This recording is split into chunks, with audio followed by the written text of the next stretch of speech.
5 games for this midweek, which doesn't sound like a lot, but believe me, 5 games in a midweek is like 12 games in a midweek in MLS. But that's what we're going to have to do, and obviously since this season it's going to be shorter than any of the past season in MLS, you're going to get more of these kind of situations where there's going to be a lot of games during the midweek.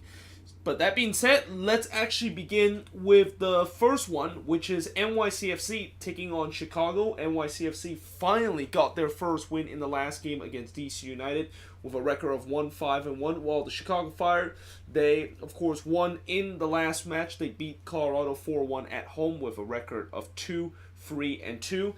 In terms of shot leader and shots on goal, Katai leads the Fire with 23 shots and 7 shots on goal. Sapon had 15 shots and 6 shots on goal. Nikolic has 14, 6 shot on goal. Mihailovic with 12 shots and 4 shots on goal. And Schweinsteiger with 7 shot and 2 shot on goal. For NYCFC, Matrita has 29 shots and 10 shots on goal. Ring has 14 shots compared to 7 shots on goal. Castellano with 10 shots and 4 shots on goal. Morales with 10 shots and 5 shots on goal. And Tajori Shradi with 7 shots and 2 shots on goal. So for NYCFC, finally they got the monkey off their back in the last game against DC United.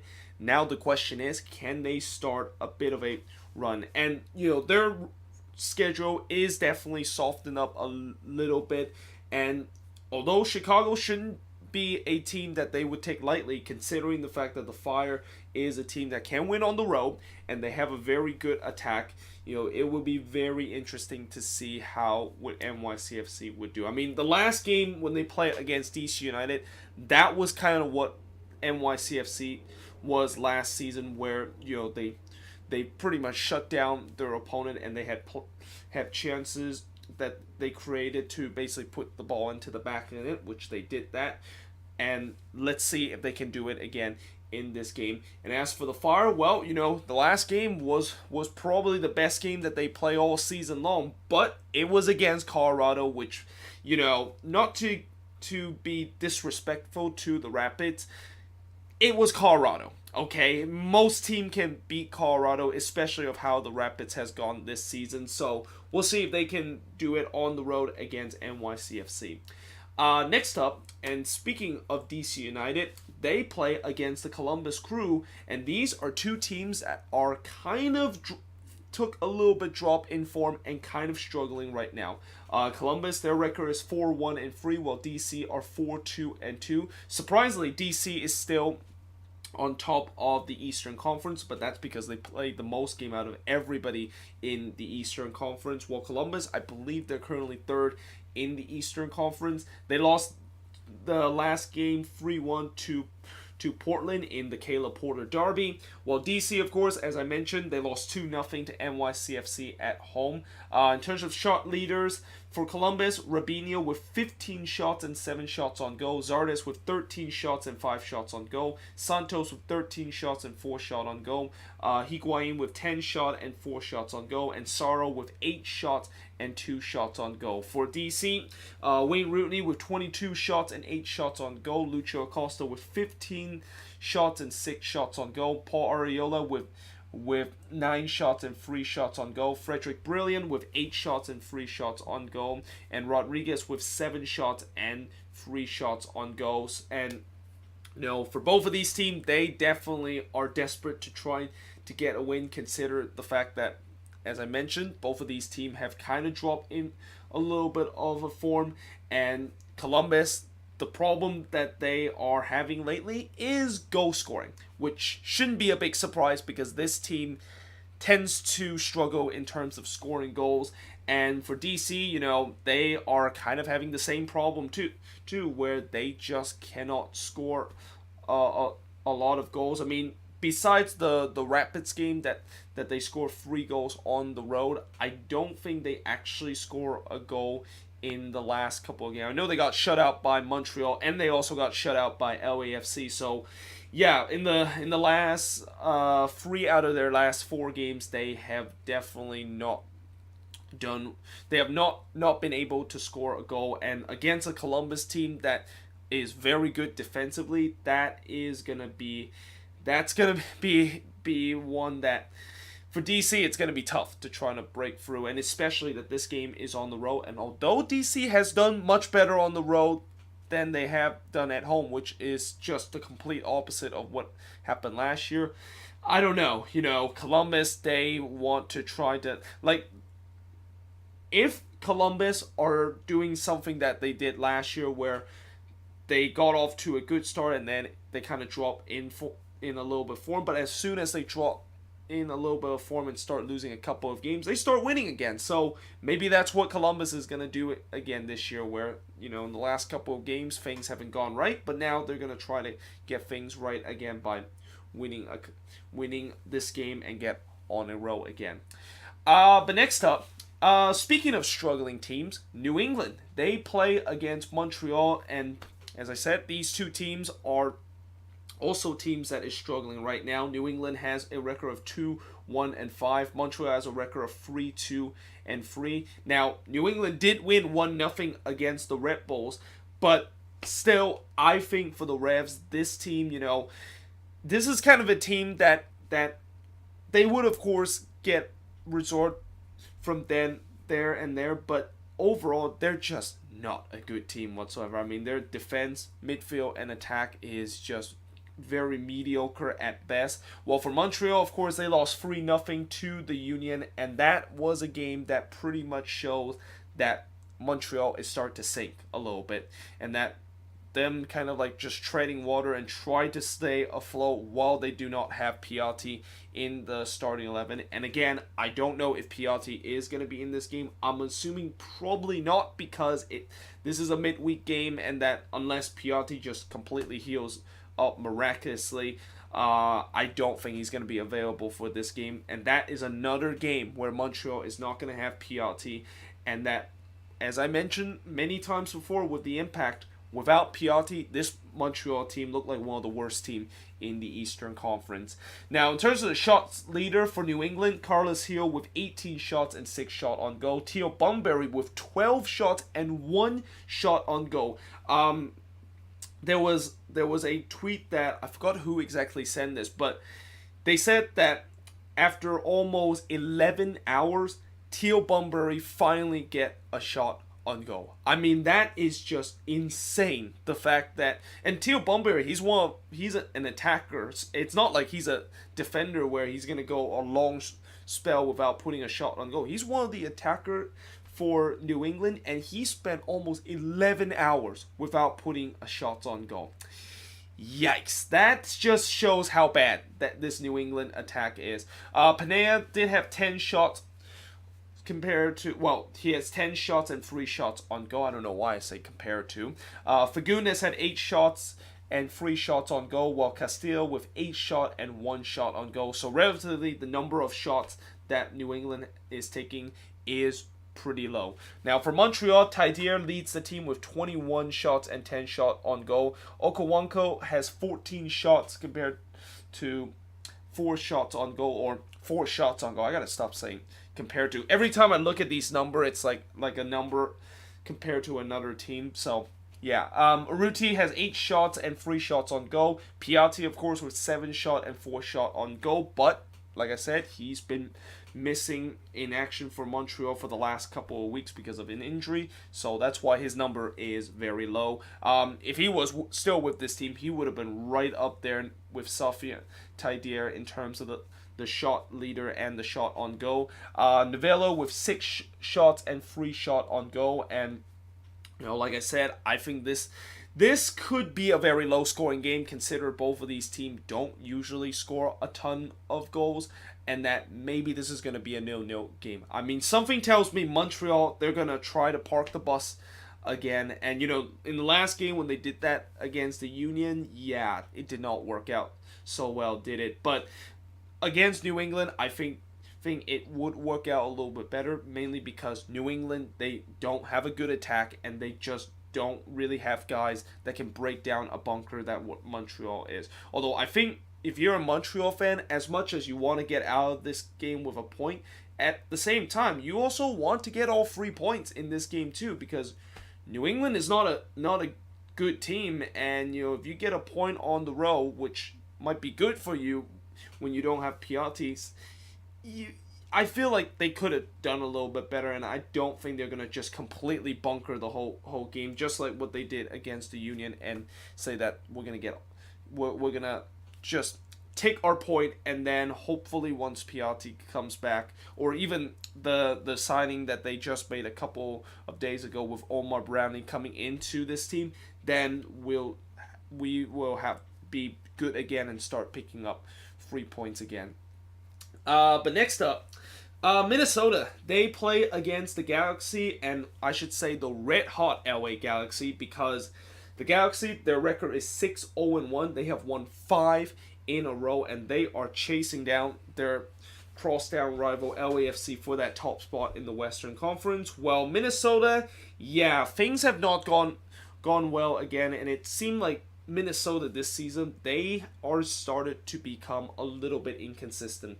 And they lost 4-3 against TFC away, and that defense for Minnesota, boy, it has quickly turned into like last season all over again. And in fact, as of now, they are on verge of conceding 72 goals, and that's going to be something, again, very similar to last season when they concede 71 goals. Now, I know I didn't say this in the review or in the preview, but I think one of the reasons why Minnesota is struggling in terms of the defense is that they don't have Opara in the back line, and as much as they do still have Ozzy Alonso and Jan Gregus as those players that is going to anchor the defense, I think Opara might be the important piece in that defense. I mean, we saw how good he was when he was with SKC, and also back in 2012 with the Quakes. Missing him in this team, you can clearly tell how Minnesota is really struggle in this game. And speaking of Gregus, he will not be available in this game because he got a red card. And also Francesco Calvo will not be in this game too because he also got a red card. So to make matter worse for Minnesota, their two best defender, well, actually I don't think I should say Calvo is a good defender. I think a lot of Minnesota fans agree that he's not a very decent defender, but still, you miss your DP midfielder that was supposed to protect your defense, and you also miss your captain for this game. So something tells me this could really get ugly, and especially the fact that the Galaxy are just red hot right now, and that Zlatan is just like Zlatan. I think he might play in this game, and something tells me he's definitely going to have a field day in this game. Like, he's already having a field day against most defense in MLS,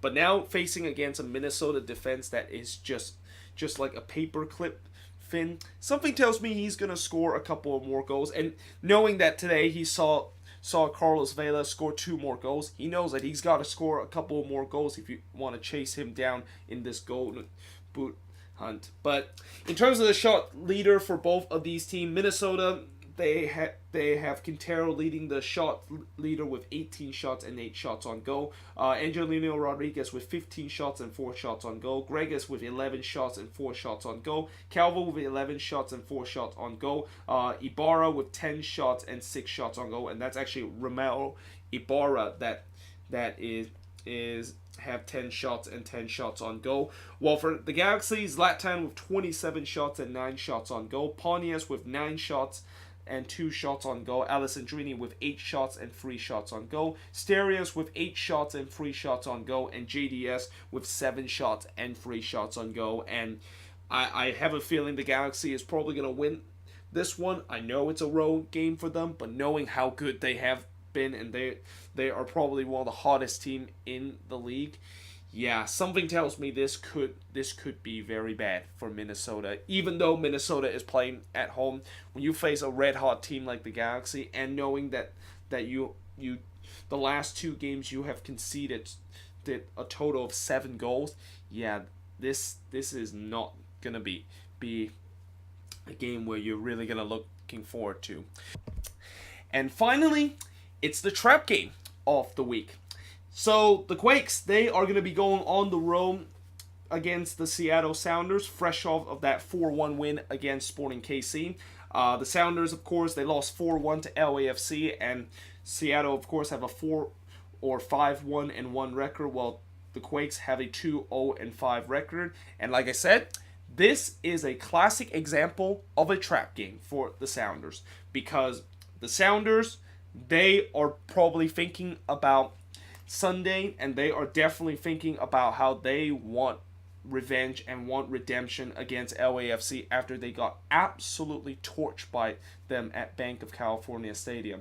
But having said that, they have to know that they still have one more games before that big game, and they need to try to do something that LAFC did not do a good job of last week, where LAFC, they were fighting in a situation where they're going to play against Seattle, and there is a big game that is coming up for them, but they still have to play Vancouver first before that big game, and they decided to rest a lot of their starters, and guys weren't really kind of like almost like they didn't really want to play this game and just want to just solely focus on the game against Seattle, and they basically were made to pay by having that kind of mentality and decided to rest some guys. Now, will Seattle try to do the same thing that LAFC did, which is just rest some guys? Maybe. It depends on what Brian Schmetzer would want to do in this game. Does he decide to rest some of their big starters so that they can solely focus on the LAFC game? But at the same time, they also need to take this game seriously. If they lose 2 in a row, then the pressure definitely adds them in terms of that game against LAFC, because if they lose this one and then they lose against LAFC, that's 3 in a row that they lost, and they all of a sudden find themselves tumbling down the table. So yeah, this is going to be a very interesting one, and as a Quakes fan, I'm definitely a little bit more confident that we can get something out of this game, considering the fact that, we won 4-1 against Sporting KC. We looked very good in that game. But at the same time, I will also say that when you look at the way that the Quakes have played in the last 3 games, yes, they have definitely played much better and look more like a respectable team. But there still is some big issue that this team needs to fix if they want to get into the next level. And I think the number one thing that they still need to fix is the defense. The defense in these last couple of games, yes, they only have conceded 3 goals in these last 3 games, but let's be honest, the defense at times have rode a little bit of luck in terms of not conceding a goal. I mean, against Houston, you saw how many times we rode our luck with the Dynamo not being very clinical, and also twice the Dynamo hit the post. And then against Sporting KC wasn't very clinical. They also hit the post once, and also they missed a penalty. And penalty is something that I am really concerned about this team, because with those 2 penalties that we gave up against SKC, that's now 4 penalties that we have conceded in the last 3 games. And anytime when you concede that many penalty, that there has to be a lot of alarm bell in terms of the defense being overly aggressive in the box, and that we cannot keep doing this and expect that the defense is going to be very decent and that we're going to not concede a lot of goal. I mean, anytime when you give an opponent a big chance to score a goal from 12 yards out, that is something that is not inviting, and that we've been very lucked out, the fact that 3 of those 4 penalties that we have conceded were missed penalties, and that we didn't let the opponent score in that situation. But having said that, I'm definitely interested to see how the Quakes would do. As I said in the review, I hope that this team can follow up what they did against SKC, but I know that we have seen in the past where the Quakes have a good performance at home, and then as soon as they go away, and I thought that they would carry that good performance at home to their road form, that's when they didn't do it. They go back to how they were playing whenever they're on the road, which is terrible. So that being said, this would be a very interesting game to see. And also, just before I end the video, shots leader for the Sounders, Victor Rodriguez with 17 shots and 5 shots on goal. Ladero with 16 shot and 6 shot on goal. Rui Diaz with 13 shot and 6 shots on goal. Rodon with 8 shots and 2 shots on goal. Morris with 6 shots and 4 shots on goal. While for the Quakes, Houston with 18 shot and 9 shots on goal. Espinoza with 16 shots and 8 shots on goal. Eriksson with 13 shots and 4 shots on goal. Vaco with 10 shots and 3 shots on goal. And Wando with 8 shots and only 1 shot on goal. But yeah, I hope you guys enjoyed this video. If you do, make sure you guys leave a like, smash that subscribe button.